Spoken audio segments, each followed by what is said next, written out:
Salam əziz izləyicilər, bugün sizlərlə ətli, noxudlu soğuzun reseptini bölüşəcəyəm. Bişirəcəyimiz qabın içərisinə 150 qram yağ və bir ədəd doğranmış soğan əlavə edib qızarana qədər qovururuq. Mövsümünə görə mən içərisinə qabığı soyulmuş, doğranmış pomidor əlavə etdim. Siz pomidoru tomatla da əvəz edə bilərsiniz. Pomidoru da soğanla birlikdə yaxşıca qovururuq. Pomidor soğanla qovrulduqdan sonra üzərinə qabığı soyulmuş, yuyulub doğranmış kartuşkaları əlavə edirəm.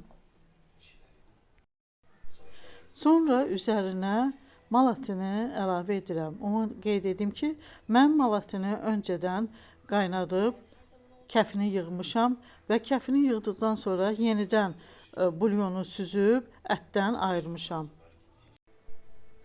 Ətin üzərinə bulyonumu və öncədən bişirilmiş noxudları, duz, istiot əlavə edib qapağını qoyub 20 dəqiqə pişməyə qoyuruq.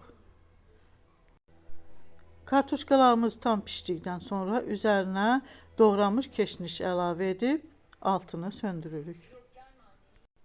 Bu qədər. Bişirən hər kəsə nuş olsun. Hələlik.